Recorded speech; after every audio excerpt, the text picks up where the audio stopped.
राष्ट्रीय अध्यक्ष जी का संबोधन।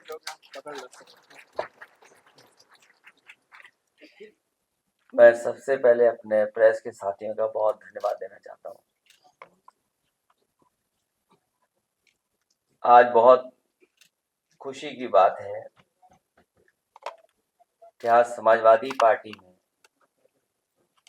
बड़ी संख्या में सभी लोग सदस्यता ले रहे हैं। सबसे पहले पूर्व में बहुत समाज में काम करने वाले, जमीन पर गरीब, मजलूम, बहुजन समाज के लोगों को जोड़ने वाले, समय समय कठिन परिस्थितियों से भी निकलने वाले दद्दू प्रसाद जी, उनका मैं स्वागत करता हूं समाजवादी पार्टी में आज शामिल होने के लिए। मैं उन्हें बधाई देता हूं। उनके बड़ी संख्या में साथी जो यहाँ पर मौजूद हैं उनका धन्यवाद देता हूं। बहुत बड़ी संख्या में जो हॉल के बाहर हैं, जो अंदर नहीं आ पाए, मैं उनको भी बधाई देता हूं। और दूर दराज जो देख रहे होंगे, सुन रहे होंगे, क्योंकि संभव नहीं था सब लोगों का यहाँ आना, बड़ी संख्या में इनसे जुड़े हुए लोग पूरे प्रदेश में, उन सब का मैं बहुत बहुत धन्यवाद और आभार प्रकट करता हूँ दद्दू प्रसाद जी के माध्यम से। इधर सलाउद्दीन साहब से बहुत बार चर्चा हुई, इनके बहुत साथी सहयोगी समय समय पर हमसे मिले, ये दूसरे दल को मजबूत कर रहे थे। अब समाजवादी आंदोलन को और समाजवादी लड़ाई को आगे बढ़ाने के लिए मैं सलाउद्दीन साहब का और उनके साथ जितने सहयोगी साथी आए उनका बहुत बहुत धन्यवाद और आभार व्यक्त करना चाहता हूँ।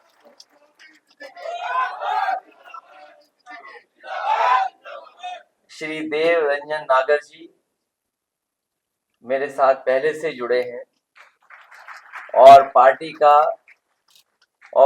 के सिद्धांतों को, कार्यक्रमों को ठीक तरीके से समझते हैं। और आज जो राजनीतिक परिस्थितियां हैं और दुनिया में जिस तरह की राजनीति चल रही है, जिस तरीके से टेक्नोलॉजी और तमाम विचारधाराओं का प्रभाव डाला जा रहा है, उन सब चीजों को समझने वाले मुझे खुशी है कि आज देव रंजन नागर जी समाजवादी पार्टी में आकर के हमारी पार्टी को मजबूत बनाने का काम करेंगे। भविष्य में सरकार कैसे बने उस दिशा में लेकर जाएंगे। जगन्नाथ कुशवाहा जी पूर्व बसपा संस्थापक हैं, प्रदेश कार्यकारिणी समिति में हैं और उनके साथ बड़ी संख्या में लोग आए, मैं उनका भी बहुत बहुत धन्यवाद देता हूं। ये सभी साथी वो लोग हैं जो पीडीए की लड़ाई को, संविधान को बचाने की लड़ाई को, देश के कानून को बचाने की लड़ाई में, देश की अर्थव्यवस्था को बचाने की लड़ाई में, हमारे किसानों के सम्मान के लिए, जो हमारे दबे कुचले हैं, जो पीड़ित शोषित लोग हैं, जो बहुजन समाज के लोग हैं, उन सबको सम्मान दिलाने के लिए जो बड़े पैमाने पर भारतीय जनता पार्टी बेरोजगारी फैला रही है, महंगाई बढ़ा रही है, हमारे बाजार को खत्म कर रही है, उस लड़ाई में हमारा साथ देने के लिए आए, मैं इन सब का बहुत बहुत धन्यवाद और आभार प्रकट करना चाहता हूं।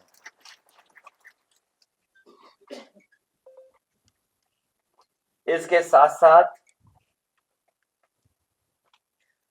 हमने और आपने एक बहुत ही समय समय पर एक बहुत बड़ी योजना के बारे में सरकारी प्रचार सुनाओं को देखा है हम लोगों ने।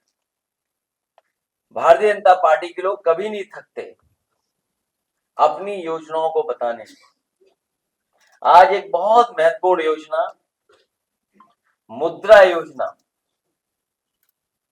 उसके लगभग 10 साल पूरे हो रहे हैं और 10 साल में इस योजना ने कोई खास ठोस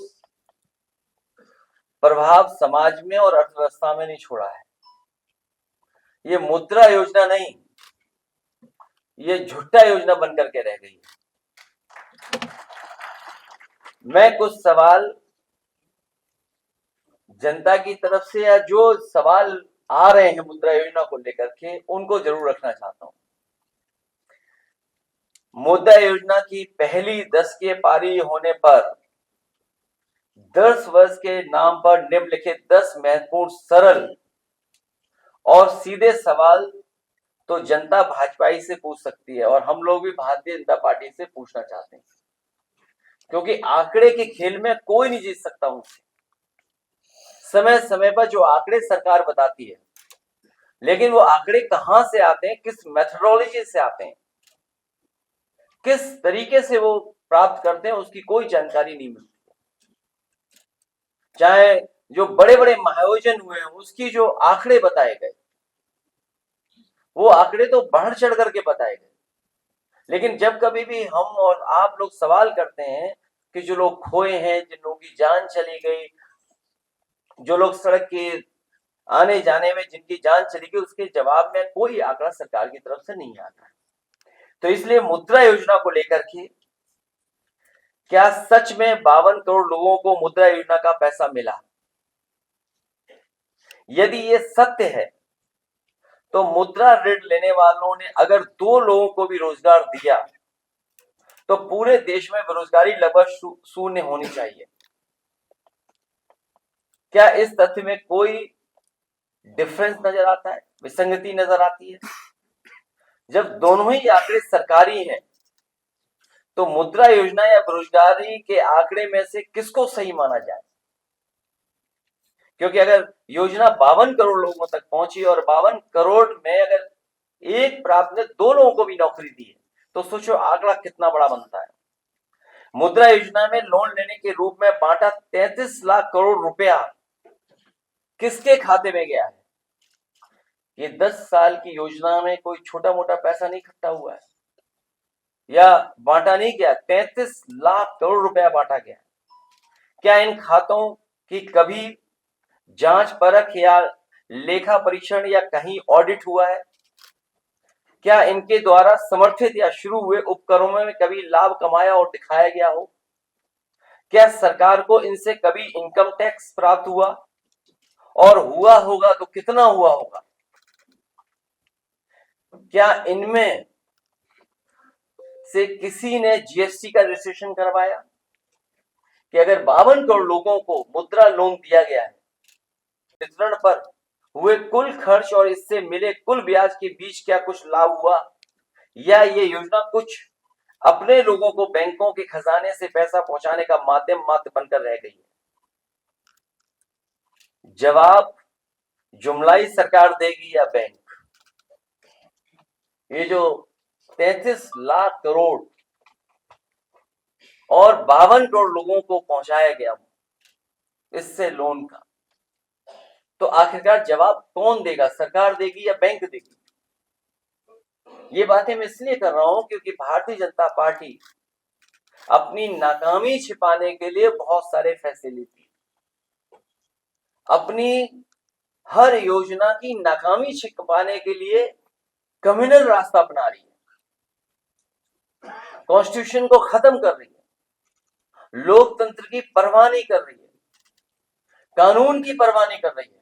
और एक बात और मैं कहना चाहता हूं कि अगर राम जी या सुमन जी के साथ कोई घटना होती है या समाजवादी पार्टी के नेता के ऊपर किसी तरह की कोई घटना होती है, तो उसके लिए जिम्मेदार कोई दूसरा नहीं, मुख्यमंत्री खुद जिम्मेदार होंगे, क्योंकि मुख्यमंत्री खुद उस संगठन पे हाथ रखे हुए हैं।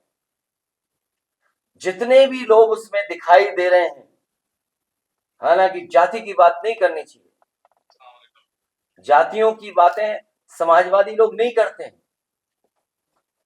लेकिन कहीं ना कहीं जाति कनेक्शन भी उन्हीं का उनसे दिखाई देता है। क्योंकि पकड़े कौन? करने वाला वही, पकड़ने वाला भी वही, रिपोर्ट लिखाने वाले अगर जाएं तो सामने वही दिखते हैं। इसलिए अगर कहीं कोई घटना हो रही है, अगर किसी को किसी तरह की अपमान भी होता है, तो कि जिम्मेदार अगर कोई है तो मुख्यमंत्री खुद जिम्मेदार हैं, क्योंकि वही बढ़ावा दे रहे हैं।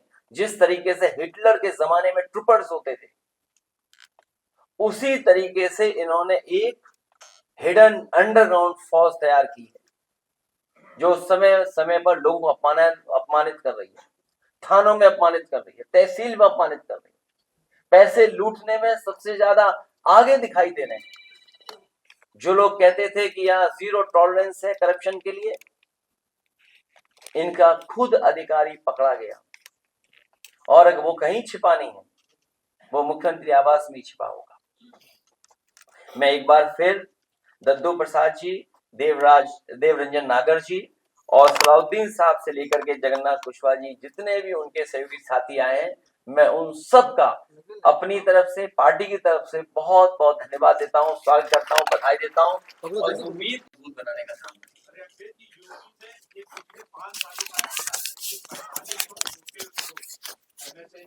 बंद हो गए। इससे 45,000 लोगों का जो है बेरोजगार हो गए, जबकि आंकड़ा इनका सरकारी आंकड़ा, जबकि ऐसा नहीं है। उत्तर प्रदेश में अभी एक कानपुर की फर्टिलाइजर कंपनी बंद होने की कगार पे, उसने कहा कि मैं प्लांट बंद कर दूंगा, और उससे भी काफी लोग जो है बेरोजगार हो रहे हैं। बेरोजगारी की इंतहा है प्रदेश में कि सरकार जो है इसमें तवज्जो ना देके अपने दूसरे मुद्दों में भटका देती है। जो आप सवाल पूछ रहे हैं, वैसे भी कहा, ये मुद्रा लोन भी कहीं न कहीं उन्हीं कारोबारियों के पास पहुंचा होगा। सवाल तो सबसे बड़ा यही है कि अगर 33 लाख करोड़ पूरे देश में और उत्तर प्रदेश में सबसे बड़ा हिस्सा आया होगा, और उत्तर प्रदेश में एमएसएमई सबसे बड़ी संख्या में है, यही हमारी इकोनॉमी को सपोर्ट करती है इंडस्ट्री, और यही सबसे ज्यादा रोजगार और नौकरी देने का काम करती है। अगर उसी इंस्टीट्यूशन को ये खत्म कर रहे हैं और इनकी गलत नीतियों के कारण हो रही हैं, तो उसी को छिपाने के लिए कमर्शियल रास्ता अपना रहे हैं, और जब से ये अयोध्या हारे हैं, तब से ये और कम्युनल होते चले जा रहे हैं। अखिलेश जी, आम आदमी ने टिप्पणी किया आप पर, क्या कहना चाहिए? हालांकि अगर वो सुने तो ज्यादा अच्छा लगेगा। अखिलेश जी, अगर हम लोग उनकी टिप्पणियों को सुने, मैं तो कहूंगा कि अगर पूरा वीडियो किसी के पास हो तो थोड़ा समय लगेगा, तब तक वो हम लोग अपलोड कर लें या उसको यूट्यूब से निकाल लें। अखिलेश जी, मैं कहूंगा कि वो जो जहां से अरविंद केजरीवाल जी का शुरू करती है, क्योंकि ये सुनना जरूरी है, ये कॉन्फिडेंस या इस तरह की भाषा देने के लिए जो कॉन्फिडेंस मिल रहा है, वो आखिर कहां से आता है। और मैं आपको बता दूं, हालांकि मेरा आपका कोई संबंध नहीं है, क्योंकि बीजेपी वाले सोचते होंगे कि आपसे मैंने सवाल पूछवाया होगा। हालांकि वो विषय ऐसा नहीं है, लेकिन फिर भी मैं कह सकता हूँ, अगर अपोजिशन वाले तारीफदार कहें तब एक अखबार दैनिक जागरण, मैं अपने सभी समाजवादी साथियों से कहूंगा, दैनिक जागरण को पढ़ना बंद कर दें, खरीदना बंद कर दें। उनके जितना कारोबार है उससे बिल्कुल अपने आप को जोड़े नहीं, दूर कर लें। सर, ये आप इस तरह से बोल रहे हैं क्योंकि अभी सुन लो बेटा, क्योंकि तुम नए हो, और नया मैं इसलिए बोल रहा हूँ क्योंकि पत्रकार साथी 8 बजे कोई सोकर नहीं उठता, इनको जगाया गया था मेरे घर पहुंचाने के लिए। और एक और व्यक्ति है, अमरोहा का है कि मुरादाबाद का है, पत्रकार साथी जानते हो उसका नाम, मैं नाम स्लिप कर रहा हूँ, वो दैनिक जागरण, और एक आईएएस अधिकारी अवनीश अवस्थी जी, मुझे कोई संकोच नहीं है, एक आईएएस अधिकारी अवनीश अवस्थी, उनके इशारे पर, मुख्यमंत्री के इशारे पर, ये जो टर्म आज मुख्यमंत्री यूज कर रही है, जो आप सवाल मुझसे पूछ रहे हो, इस सब ने मिलकर के साजिश रची थी। और ये पीडीए परिवार के लिए कोई नई चीज नहीं है, इनको अपमानित होना ही पड़ता है। कोई ऐसा पीडीए परिवार का यहाँ बैठा ये नहीं कह सकता है कि समाज में कभी न कभी वो अपमानित ना हुआ हो, उन्हें अपमानित होना ही पड़ता है। ये हम लोगों की लंबी लड़ाई है, और एक कोई मनु गड़बड़ाए थे, उन्होंने ये व्यवस्था की जिसकी वजह से हमें आज भी अपमानित होना पड़ता है। अखिलेश जी, तो ये मनु महाराज गड़बड़ करते हैं, जिसकी वजह से आज भी हम लोग को अपमानित होना पड़ रहा है। और अगर वीडियो आ गया हो तो जरूर दिखाइए, ये चाल चरित्र और चेहरा भारतीय जनता पार्टी का दिखाई देगा आपको स्क्रीन पर। जी अखिलेश जी,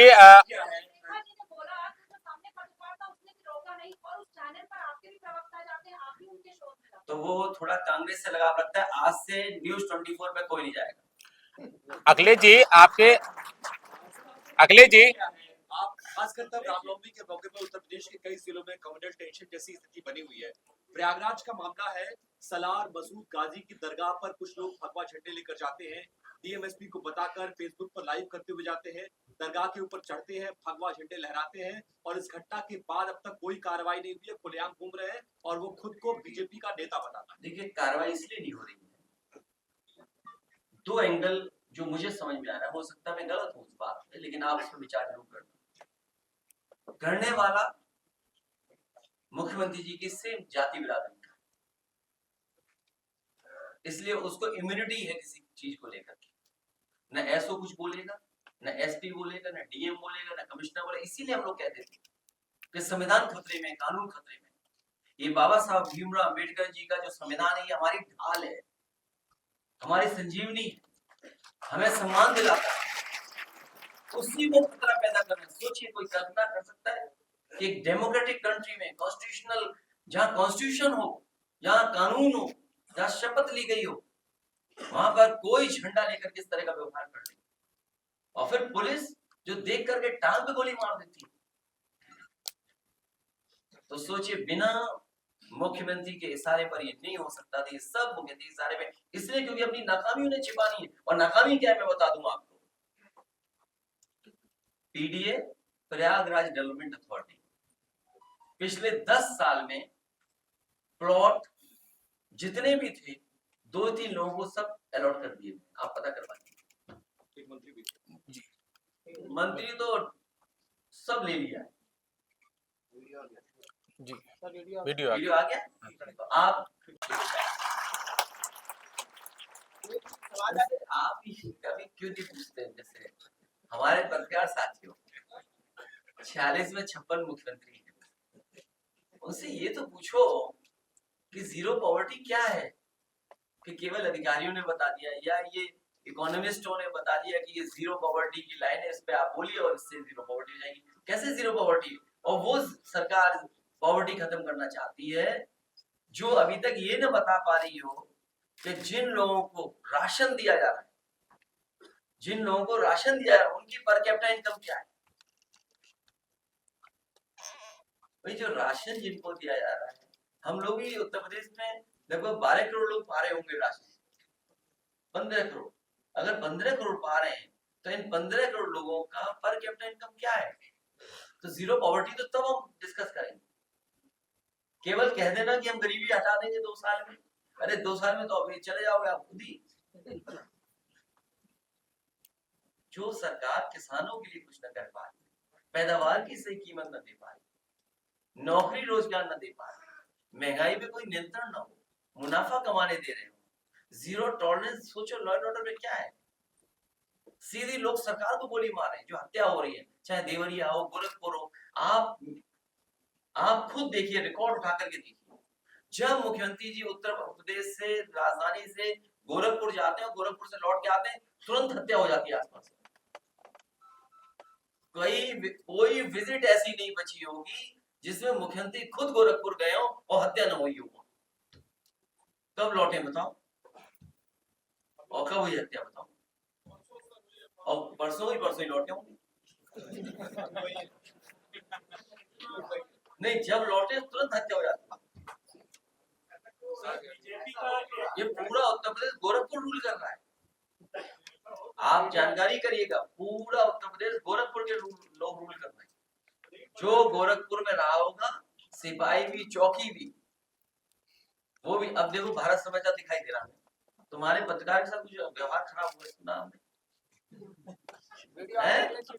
भारत समाचार, तुम्हारे किसी पत्रकार के साथ व्यवहार खराब हुआ किसी जिले में?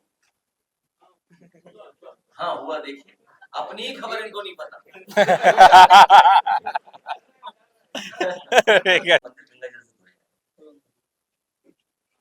ये सच है, स्वीकार करो चाहे ना करो। और मैं चला गया था एक मंदिर में, वहां के ब्राह्मण मना कर रहे थे मत धो मंदिर, लेकिन भारतीय जनता पार्टी ने पूरा मंदिर धोया गंगा जल से। और हमारे पत्रकार साथी जो जानते होंगे कि मुख्यमंत्री आवास जब खाली हुआ, वहां भी गंगा जल से धोया गया। तो ये जितने बैठे लोग हैं, अगर ये मंदिर चले आए तो इन गंगा जल से धोया जाए। अभी आप देश भी गए, ये आप लोगों के प्रति नफरत दर्शाती है। आपकी क्या राय है? मैं कुछ नहीं, सर ये आप लोगों के प्रति नफरत दर्शाती है सरकार की कि पीडीए और विपक्ष के नेताओं से नफरत की जा रही है।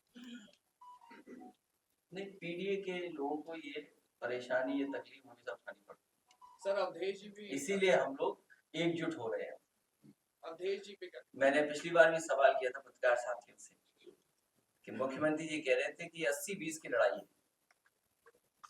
तो मैं जानना चाहूंगा मैं 20 में हुआ 80 में, और मैं उन्हें बताना चाहता हूँ, दूसरी बात बताना चाहता हूँ, अगर 80-20 की लड़ाई का गणित उनके पास है तो ये लड़ाई 80-20 की नहीं, ये लड़ाई 90-10 की। पीडीए जिंदाबाद, पीडीए जिंदाबाद,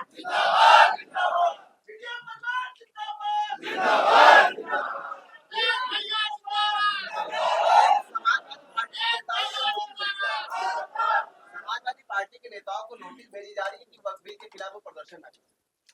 यूपी गवर्नमेंट ने उससे कोई फर्क नहीं पड़ता, नोटिस से कोई डरने वाला नहीं। मुस्लिमों का स्वागत है, क्या कुछ कहेंगे? मैं कुछ नहीं कहूँगा।